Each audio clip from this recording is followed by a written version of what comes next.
नमस्कार, मैं अजय कुमार शर्मा और आप देख रहे हैं एजुकेशन नगरी। और आयुष भर्ती के एक एनएचएम द्वारा जो एग्ज़ाम हुआ था अभी फ़िलहाल, उसी को लेके कुछ कैंडिडेट यहाँ मौजूद हैं जो कि प्रदर्शन कर रहे हैं। दरअसल एग्ज़ाम में ओमार शीट का जो एग्ज़ाम रहा उसमें जो अगर सिलेक्शन की बात की जाए उसी को प्रोसेस को लेकर ये लोग बैठे हैं। कुछ इनकी मांग है कि जो एग्ज़ाम था कॉमन मेरिट को लेकर उसे रद्द करने की मांग ये कर रहे हैं, उसी के चलते यहाँ बैठे। तो आए इनसे बातचीत करते हैं और किस मांगों को ये आज यहाँ शहीद स्मारक पर इकट्ठे हुए हैं, एक मांग को सरकार तक पहुंचाने के लिए। जी, क्या मांग है? क्या आपका जो आज आप इतने संख्या में इकट्ठे हुए हैं, किस मकसद से आज यहाँ बैठे हैं? क्या आपकी मांग है?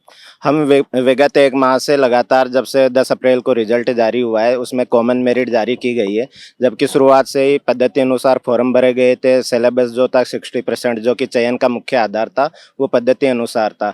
एग्जाम में जब ओमार सीट भरवाई गई थी तो ये देखिए उसमें भी इन्होंने पद्धति अनुसार फिलअप करवाया था, होम्योपैथ, आयुर्वेद, यूनानी। जब सब कुछ पद्धति अनुसार चलता हुआ आ रहा था तो आखिरी में इन्होंने किस आधार पर कॉमन मेरिट जारी कर दी है, जबकि विज्ञप्ति में इसका कहीं पर भी उल्लेख नहीं था कि आखिरी में कॉमन मेरिट जारी कर दी जाएगी। इसके अलावा जो क्वेश्चन डिलीट हुए हैं तो उसमें आयुर्वेद के 5 क्वेश्चन डिलीट हुए हैं, होम्योपैथी के 3 क्वेश्चन और यूनानी के 2 क्वेश्चन डिलीट हुए हैं। इस क्वेश्चन डिलीटिंग के मार्जिन की वजह से 6% का एक बहुत बड़ा गैप आ रहा है और साथ ही साथ इस बड़े गैप के कारण नॉर्मलाइजेशन अब इसमें हो नहीं सकता, जबकि विभाग इसकी कोशिश करने की वो कर रहा है। और बोर्ड का जो नियम है उसमें भी ये लिखा हुआ है कि एक ही पारी में यदि परीक्षा आयोजित होती है तो उसमें नॉर्मलाइजेशन नहीं किया जा सकता है। तो हम इसके रिगार्डिंग एक माह से लगातार चिकित्सा मंत्री, मुख्यमंत्री कार्यालय और एनएचएम एमडी को ज्ञापन दे रहे हैं, लेकिन वहाँ पे अभी तक किसी भी प्रकार का ठोस निर्णय नहीं हुआ है। उसकी वजह से हमें ये सांकेतिक धरना प्रदर्शन आयोजित करना पड़ा है। अच्छा, आप अपने विभाग से बात कर रहे हैं तो क्या इस पे सॉल्यूशन अब तक निकलने सामने आया है? मंत्रियों से भी जैसे आप बता रहे कि बात की, तो क्या उन्होंने अब तक प्रतिक्रिया इस पे दी है? चिकित्सा मंत्री जी ने हमें ज़रूर आश्वासन दिया था कि हम इसका रिव्यू करवाते हैं, लेकिन हम उसके बाद में एनएचएम एमडी से मिले तो उनका कहना यह है कि जो ये कॉमन मेरिट जारी करी है आरएसएसबी बोर्ड ने जारी करी है, उनकी गलती है, उनसे मिलो। जब आरएसएसबी बोर्ड से हम मिल रहे हैं तो वो कह रहे हैं कि हमने तो विभाग ने जैसा हमको कहा वैसे ही भर्ती आयोजित करी है। हालांकि हमने इस अर्तना को जो आई थी एनएचएम विभाग से उसको 4 बार वापस भेजा था। उन्होंने पहले ही चेतावनी दी थी कि इसमें यदि पदों का वर्गीकरण नहीं होता है या एक ही कॉमन पेपर नहीं होता है तो आगे जाकर के किसी भी एक भी पद्धति के चिकित्सकों को ज़्यादा लाभ मिल सकता है और बाकी के साथ अन्याय हो सकता है, और उनकी वो संभावना एकदम सटीक साबित हुई है। लेकिन एनएचएम विभाग को 4 बार चेताने के बाद भी उन्होंने इसका संशोधित करके भर्ती आयोजित नहीं करवाई गई। तो एनएचएम विभाग पे एक बहुत बड़ा क्वेश्चन मार्क है कि उन्होंने किस आधार पे ये निर्णय लिया है। एनएचएम पीडी से जब हम मिले हैं तो वो पीआईपी गाइडलाइन और सीएसआर रूल का हवाला दिया है कि पीआईपी गाइडलाइन भारत सरकार की जो एनएचएम के तहत होती है उसका हवाला देते हुए उन्होंने भर्ती आयोजित करी है। लेकिन इसी एनएचएम विभाग के भारत सरकार के पीआईपी गाइडलाइन की बात करते हैं तो मध्य प्रदेश और बिहार में वहाँ पे भी ये भर्ती आयोजित हुई है आयुष के नाम से, लेकिन वहाँ पे आयुर्वेद, होम्योपैथ, यूनानी के पदों का वर्गीकरण किया गया है। तो राजस्थान क्या भारत सरकार से अलग चलता है जो यहाँ पे अलग से पीआईपी गाइडलाइन बनाई गई जिसमें पदों का वर्गीकरण नहीं किया गया? दूसरा विभाग ये कहता है कि आयुष के नाम से थी, तो उनसे ये पूछना चाहते हैं कि उनका बेसिक कंसेप्ट भी क्लियर नहीं है कि आयुष के अंदर क्या आयुर्वेद, होम्योपैथ, यूनानी आते हैं? क्या उसमें योगा और नेचुरोपैथी नहीं आता है जो उनको आपने एग्जाम में शामिल नहीं किया, भर्ती में शामिल नहीं किया? यदि आप कह रहे हो कि आयुष के नाम से हमने भर्ती आयोजित करी तो फिर आपको योगा और नेचुरोपैथी को भी शामिल करना चाहिए था। दूसरा, आप सीएसआर रूल का हवाला देते हो तो सीएसआर रूल कोई स्पेशल एनएचएम विभाग के लिए तो नहीं बना है। सीएसआर रूल तो पूरे संविदा कर्मी जो भी जितनी भी भर्तियां होती है उनके ऊपर लागू होता है और उनके हितों की रक्षा के लिए बना हुआ है। सीएसआर रूल में कहीं पर भी पदों के वर्गीकरण को लेकर के कोई भी बात नहीं रखी गई है। बिंदु नियम नंबर 4 और नियम नंबर 5 में जरूर पदों के बारे में बताया गया है, लेकिन उसमें भी ये लिखा गया है कि कार्मिक विभाग और वित्त विभाग की सहमति। लेकिन कब? जब संबंधित विभाग जो भी अर्तना बना करके भेजेगा, जो भी डिमांड बना करके भेजेगा तो उसमें उनकी सहमति लेना है। पॉलिसी बनाने का मैटर विभाग का खुद का रहेगा। तो आप किस आधार पे सीएसआर और पीआईपी गाइडलाइन का हवाला देके हमारे को बेवकूफ़ बनाने की कोशिश कर रहे हो कि अब कुछ भी नहीं हो सकता है? मेरा आपसे एक और सवाल है, ये भर्ती जो चली, ये इससे पहले कब हुई थी और कितने लंबे समय के बाद ये दोबारा हुई थी? ये 2016 में आयोजित की गई थी भर्ती। उस समय भी ऐसे ही कॉमन मेरिट जारी कर दी गई थी। उसके बाद में जब मामला उठा था तो पदों का वर्गीकरण जो है, जो फॉर्म आए थे पदों के अनुसार, उनके रेशो में किया गया था। अब जब वो उन्हीं में से जो डॉक्टर परमानेंट हुए, उनके जो रिक्त पद हुए, उन्हीं रिक्त पदों पे ये भर्ती आयोजित की गई है। तो रिक्त पद जो अब हुए हैं, तो उसमें ऐसा तो नहीं है केवल एक ही पद्धति के पद जो है रिक्त हुए, उसमें होम्योपैथ, यूनानी, आयुर्वेद तीनों के पद रिक्त हुए होंगे।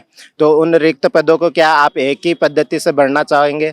और यदि भरना चाहते हैं तो आपने नोटिफिकेशन क्यों जारी नहीं किया कि हम इसको केवल आयुर्वेद को ही या फिर होम्योपैथी या यूनानी एक ही पद्धति से भरेंगे? जी मैम, आज जो आप बैठे हैं, मुद्दे को लेकर बैठे हैं, इसे कैसे देख रहे हैं और किन लोगों से अब तक आप मिल चुके हैं, क्या क्या वार्तालाप हुई है? हम शुरू से ही, जब से रिजल्ट आया तब से ही हम चक्कर लगा रहे हैं। कभी सीएमओ हाउस जा रहे हैं, कभी मंत्री जी के, हेल्थ मिनिस्टर के यहाँ जा रहे हैं, कभी किसी के पास जा रहे हैं, कभी एनएचएम डिपार्टमेंट जा रहे हैं। एनएचएम डिपार्टमेंट के साथ जाते हैं तो वो कहते हैं कि पहले आना चाहिए था। लेकिन सच्चाई ये है कि हम 3 साल से वहाँ चक्कर काट रहे हैं वैकेंसी के लिए। और ये देखिए आप, ये आयुर्वेद वाले बच्चे हैं, उन्होंने भी पहले वर्गीकरण के लिए उन्होंने अलग से ज्ञापन दिया था, हमने भी दिया, तीनों पद्धतियों ने अलग अलग ज्ञापन दिया वर्गीकरण के लिए। तो हम जब पहले से आ रहे हैं तो हमें ऐसा क्यों बोल रहे हैं कि आप पहले आते? अगर पहले आते तो हमें उन्होंने कहीं पे भी ये नहीं लिखा कि कॉमन मेरिट बनाएंगे, वर्गीकरण नहीं करेंगे, कुछ भी साफ साफ नहीं लिखा हुआ था। जब रिजल्ट निकला तब कॉमन मेरिट आई, तब हमें हमारे साथ जो षड्यंत्र चला गया उसका पता चला भी हाँ कॉमन मेरिट आ गई है। तो उससे नुकसान ये हो रहा है कि किसी एक पद्धति में से सारे डॉक्टर हैं वो लगे जा रहे हैं, लेकिन दूसरे पीछे रह रहे हैं। और जाते हैं तो वो कहते हैं आरएसएसबी बोर्ड की गलती है। आरएसएसबी वालों ने जबकि उनको 4 बार चेताया है कि आप कॉमन मेरिट बनवा रहे हो हमसे, लेकिन नॉर्मलाइजेशन पॉसिबल नहीं हो पाएगा। और ये संभव नहीं है कि तीनों पेथियों के जो एग्जाम है वो एक समान, हम एक कठिन या एक सरल तरीके से बना सके, क्योंकि ये संभव नहीं है किसी के लिए भी एक समान पेपर बनाना तीनों पद्धतियों के अलग अलग के। तो नॉर्मलाइजेशन इसमें पॉसिबल नहीं है। तो उन्होंने भी इनको चेताया था कि आप वर्गीकरण कीजिए पदों का, लेकिन हम 1 महीने से चक्कर काट रहे हैं, हमें ना तो कोई निश्चित जवाब मिला है, सिर्फ आश्वासन दिए जा रहे हैं, कार्यवाही कुछ हो नहीं रही है। इसलिए हमें आज धरना प्रदर्शन करना पड़ रहा है। और भी लोग मौजूद हैं, उनसे बातचीत करते हैं कि जो इस ये कॉमन मेरिट का जो मुद्दा है उसे कैसे देख रहे हैं।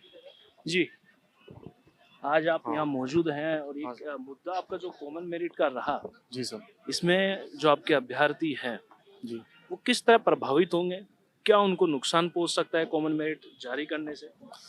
सर, कॉमन मेरिट से क्या हुआ है कि एक तरफा एक पेथी को लाभ पहुंचा है। 90 से 95% एक ही पेथी के कैंडिडेट जो है वो सिलेक्ट हो गए, और बाकी के होम्योपैथ और यूनानी के लग 1535 पदों में से 30 से 35 ही विद्यार्थी सिलेक्ट हो पा रहे हैं। वो भी 50 से 60 लोग डीवी के लिए जाएंगे, उसमें 30 से 35 ही लोग स्टूडेंट जो हैं वो सिलेक्ट होंगे। तो ऐसे कैसे पॉसिबल है? चलो, पेपर किसी भी पेथी का की जो लेवल है, वो स्टैंडर्ड जो है वो कैसे भी रहा हो, लेकिन ऐसे कैसे पॉसिबल है कि एक पेथी के स्टूडेंट 95% तक सेलेक्ट हो जाते हैं और दूसरे 2 पेथी के क्या उन लोगों ने क्या पढ़ाई नहीं की होगी कि अपनी भी पेथी जो अपनी पेथी के जो स्टूडेंट थे उन्होंने अपने अपने लेवल पर सबने स्टडी की है। तो मानते हैं कि 30 से 70 रेशो हो सकता है कि एक पेथी से 70% स्टूडेंट सेलेक्ट हो जाते हैं और दूसरी पेथी से 30% लोग सेलेक्ट हो जाते हैं। लेकिन यहाँ तो ऐसा हुआ कि 2 पेथी को मिला के 10% भी स्टूडेंट सेलेक्ट नहीं हो रहे और एक पेथी से 90% लोग सेलेक्ट हो रहे हैं। तो हमारा सरकार से यही निवेदन है कि जिस तरीके से हर साल 2016 में भी भर्ती आई थी, 2018 में भी एनएचएम की तरफ से भर्ती आई थी, तो उन्होंने सब पेथी के अलग अलग पदों का वर्गीकरण करके हर पेथी की पोस्ट अलग निकाली थी। और हर राज्य के अंदर यही होता आ रहा है और अभी भी यही होता है। चाहे यूपी ले लो, चाहे बिहार ले लो, चाहे आसाम ले लो, चाहे उत्तराखंड ले लो, जहाँ भी एनएचएम की तरफ से भर्ती आती है तो हर, चाहे यूनानी हो, होम्योपैथ हो और आयुर्वेद हो, सबको उनके अनुपात के हिसाब से उनको डिवाइडेशन किया जाता है। जैसे राजस्थान में 40% आयुर्वेद, 40% होम्योपैथ, 20% यूनानी, उनके अनुपात के हिसाब से उनको सीटें दी जाती हैं। लेकिन इस बार गवर्नमेंट में ऐसा नहीं किया गया। एक ही कॉमन मेरिट लिस्ट निकाली, उसमें 90% से 95% स्टूडेंट आयुर्वेद का सिलेक्ट हो गए और 5% से भी कम आयुर्वेद और यूनानी के स्टूडेंट सेलेक्ट हुए हैं। तो ये हमारे साथ बहुत ही सरकार का बहुत ही कठोर हमारे साथ वो रहा है निर्णय। और इस तरीके से तो हम, हमारे जो कॉलेजेस हैं, हमारे जो स्कूल्स हैं, हमारे कॉलेजेस हैं यूनानी के, वो हमारे जो इंस्टीट्यूशन है वो ख़त्म हो जाएंगे। हम लोग करेंगे क्या? कोई भी बच्चा अगर 5 साढ़े 5 साल अगर किसी फील्ड को देता है तो वो रोजगार के तहत ही देता है। तो अगर इसमें उसका कैडर ही खत्म हो जाएगा तो कौन अपने बच्चों को कोई कोर्स कराएगा। तो हमारा यही था कि इसको पद वाइज उसका मेरिट लिस्ट बनाई जाए और पदों का वर्गीकरण किया जाए। कॉमन मेरिट से कैसे मैं खुद समझना चाहता हूँ कि कैसे मतलब कि एक 3 आपके इसमें अलग-अलग बनाए गए हैं, तो किस तरह प्रभावित कर रहा है? क्या एक पैराग्राफ आपका फिक्स कर रखा है कि इसमें कैंडिडेट इतने लेने थे, इतने लेने थे, इतने लेने थे? या फिर मेरिट कॉमन है, तो वो जो मेरिट के बेस पे होगा, तो उनको ही सिलेक्ट किया जाएगा? तो मेरिट वाले तो होंगे ही होंगे। तो आप बोल रहे हैं कि सबको एक अलग-अलग कैंडिडेट को मतलब अलग-अलग जो आपके 3 अलग-अलग बना रखे हैं, उसमें से 2 तो जा रहे हैं, आप वाले नहीं जा पा रहे हैं उसमें कैंडिडेट एक ज़्यादा। जा रहा है, 2 नहीं जा पा रहे। एक आयुर्वेद वाले जा रहे हैं और होम्योपैथ, यहाँ पे हम होम्योपैथ और यूनानी के स्टूडेंट्स ही हैं ओनली। आयुर्वेद के तो हमने बताया ना कि 90 से 95% स्टूडेंट सेलेक्ट हो गए। वही मुझे जानना है कि आपके यहाँ कुछ ग्राफ बना है कि इतने-इतने कैंडिडेट लेने हैं या फिर मेरिट? इसमें ये होता है कि 40% 1535 पद थे हमारे, तो उसमें से 40% आयुर्वेद के लेने थे गवर्नमेंट को, 40% होम्योपैथ के लेने थे, 20% यूनानी को लेने थे। तो उसमें से यूनानी की जैसे 1535 में से 10% के हिसाब से 300 पोस्ट थी, होम्योपैथ की 600 पोस्ट थी और उस तरीके से आयुर्वेद की 600 पोस्ट थी। तो ये डिवाइडेशन होना था, लेकिन आयुर्वेद के यहाँ पे लगभग 1200 से 1300 स्टूडेंट सेलेक्ट हो गए और होम्योपैथ और यूनानी के 250 बच्चे भी सेलेक्ट नहीं हो पा रहे। इसका मतलब ये है कि पेपर के अंदर कहीं ना कहीं कोई वो रही हो। हमारा पेपर लीकेज का भी हमारा थोड़ा डाउट जा रहा है, हमें वो आ रही है। एग्जाम हुआ, तीनों पेथियों का सिलेबस अलग था। तो कॉमन मेरिट लिस्ट का मतलब ये है कि कॉमन मेरिट लिस्ट जब लागू होती है जब एक ही पेपर कराया जाता है। जो तीनों पेथियां थी आयुर्वेद, होम्यो, यूनानी, तो उनका तीनों सेम पेपर होता है तो कॉमन मेरिट लिस्ट वहाँ पे लागू होती है। जब तीनों का पेपर ही डिफरेंट था तो कॉमन मेरिट लिस्ट कैसे बनाई गई? जब तीनों यूनानी, होम्योपैथ, आयुर्वेद का तीनों का पेपर अलग अलग था तो कैसे उन्होंने कॉमन, ये कहाँ जस्टिफाई हो रहा है? कहाँ मतलब कौन इसको जस्टिफाई कर सकता है कि पेपर तो डिफरेंट होगा और मेरिट लिस्ट कॉमन बनेगी? ऐसा पॉसिबल ही नहीं है। तो ये हमारे समझ में नहीं आ रहा कि ये डिपार्टमेंट की यहाँ पे कमियां हैं या बोर्ड जो आरएसएसबी बोर्ड है उसकी कमी है, क्या कमी है? आरएसएसबी बोर्ड बोल के रहे हैं विभाग की यहाँ पे कमियां हैं, विभाग कह रहा है कि ये आरएसएसबी बोर्ड की है, तो सब दोनों एक दूसरे पे डाल रहे हैं। और हम लगभग 1 महीने से या उससे ज़्यादा से जब ये भर्ती आई थी तब से ही हम वर्गीकरण की मांग कर रहे हैं और आज हमारे को 6 महीने हो गए, लेकिन हम बोर्ड जाते हैं, सरकार को हमने ज्ञापन दे दिया लेकिन हमारी कोई सुनवाई नहीं है। और यहाँ 40 डिग्री टेम्परेचर में हम बैठे हुए हैं भूखे प्यासे और हमारा कोई मतलब समझने को तैयार नहीं है कि हमारा दुख दर्द क्या है। तो हमारा यही है कि हमारे पदों को वर्गीकरण करो और हमारे अलग अलग पेथी वाइज मेरिट लिस्ट जारी करो। 3 अलग-अलग पेथियाँ और कॉमन मेरिट के आधार पर सिलेक्शन का प्रोसेस, इसे आप कैसे देख रहे हैं? अनुमान जताया जा रहा है कि इसमें पेपर लीक भी हो सकता है, इसे आप कैसे देखते हैं? देखिए मैं ये कहना चाहता हूँ कि जैसे पहले 2016 में भर्ती आई थी और 2018 में एनएचएम की तरफ से भर्ती आई थी, उसमें आयुर्वेद ऑफिसर के अलग पद थे और होम्योपैथी ऑफिसर के अलग पद थे और यूनानी ऑफिसर के पद अलग थे। तो अभी इन्होंने 2025 में जो वैकेंसी निकाली है उसमें तीनों को मिला के ही वैकेंसी निकाली है, तो इन्होंने पदों का वर्गीकरण नहीं किया। हमारी पैथी अलग है, यूनानी चिकित्सा पद्धति अलग होती है, होम्योपैथी चिकित्सा पद्धति अलग होती है, दोनों का सिलेबस अलग अलग होता है, दोनों की पढ़ाई, तीनों की पढ़ाई अलग अलग होती है। और इस भर्ती में जो पेपर हुआ है वो तीनों को अलग अलग ही पेपर हुआ है। आयुर्वेद ऑफिसर का उनका सिलेबस अलग था, होम्योपैथी ऑफिसर का अलग पेपर था और यूनानी ऑफिसर का पेपर अलग था। लेकिन जो मेरिट बनी है वो एक ही कॉमन मेरिट बनाई गई, जिसमें आयुर्वेदपैथी के स्टूडेंट ज़्यादा सेलेक्ट हुए हैं और होम्योपैथी और यूनानी के कैंडिडेट बहुत ही कम सेलेक्ट हो पाए हैं। तो हम सरकार से यही मांग करते हैं, एनएचएम डिपार्टमेंट से, आरएसएसबी बोर्ड से, कि इन पदों का वर्गीकरण किया जाए पहले के तहत और अन्य राज्यों के अंदर जैसे बिहार, उत्तर प्रदेश, मध्य प्रदेश, महाराष्ट्र, दिल्ली, इनमें भी तीनों पद्धति के अलग अलग पद आते हैं और इन्हीं के आधार पर भर्तियाँ होती है। तीनों का सिलेबस अलग होता है, सभी अपनी अपनी पैथी की पढ़ाई करते हैं, लेकिन यहाँ ऐसा नहीं किया गया। उन्होंने एक ही पैथी को ज़्यादा सेलेक्ट हो पाए। तो हम यही मांग करते हैं कि इनका वर्गीकरण किया जाए और सभी पैथियों को समान अवसर मिले। मैं यही कहना चाहता हूँ सरकार से, इन पदों का वर्गीकरण करके ही मेरिट बनाई जाए। और सरकार से मैं ये भी निवेदन करना चाहूँगा कि हमारे जैसे साथ में बहुत ही अन्याय हो रहा है हमारे साथ में, तो मैं यही कहना चाहूँगा कि इन पदों का वर्गीकरण किया जाए। अभी एक आपके ही कैंडिडेट ने ये शंका जताई कि जिस तरह का ये प्रोसेस रहा, तीनों को एक ही जगह करके मेरिट बोनस अंक निकालना, मेरिट वाला वो करना, तो किस तरह आप इसे देखते हैं? और इसमें शंका ये भी जताई जा रही है कि पेपर लीक का मामला भी हुआ है। जैसे कि आप लोगों का प्रोसेस रहा, उसमें चलता ये भी मनाया जा रहा है कि पेपर लीक हो सकता है, ऐसा लग रहा है उनको। तो क्या आपको भी ऐसा लग रहा है? क्या आपका अनुमान है इस पर?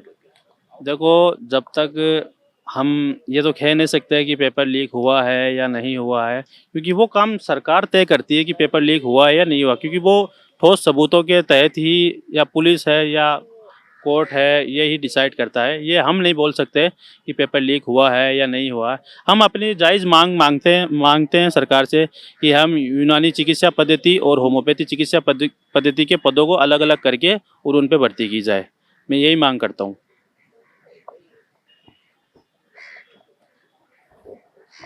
तो देखा आपने, 3 अलग-अलग पैथी वाले कैंडिडेट यहाँ मौजूद थे और दरअसल इनका एग्ज़ाम होता है। एग्ज़ाम में सिलेबस सबका अलग-अलग, पढ़ाई सबकी अलग-अलग और मुख्यतः तीनों को एक ही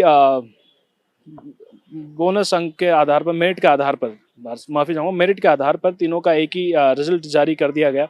उसी के चलते ये नाराज़गी जता रहे हैं कि जब पढ़ाई अलग है और सिलेबस अलग था, तो एक में ही सम्मिलित क्यों किया जा रहा है? हमारा वर्गीकरण किया जाए, हमें डिफरेंट बाँटा जाए, उसी के आधार पे हमारा सिलेक्शन किया जाए। उसी के चलते आज यहाँ बैठे हैं और इसी के बीच चिकित्सा मंत्री से भी इन्होंने बात की, विभाग से भी बात की। मुख्यतः अगर विभाग और इनकी बात की जाए, विभाग कहीं और टाल रहा है, चिकित्सा मंत्री आश्वासन दे रहे हैं, लेकिन देखना है कि आने वाले समय में कब तक इनको राहत मिल पाती है। जिस मांग को लेकर आज यहाँ बैठे हैं, क्या वो सरकार सुनती है? क्या विभाग उसको जांच प्रक्रिया में डालता है, गहनता से देखता है? ये तो समय ही निर्धारित कर पाएगा, लेकिन जल्द से जल्द इनको राहत मिलनी चाहिए। इनका वर्गीकरण जो मामला है वो विचारणीय है। ऐसे ही न्यूज़ के लिए बने रहिए एजुकेशन नगरी न्यूज़ पर। नमस्कार।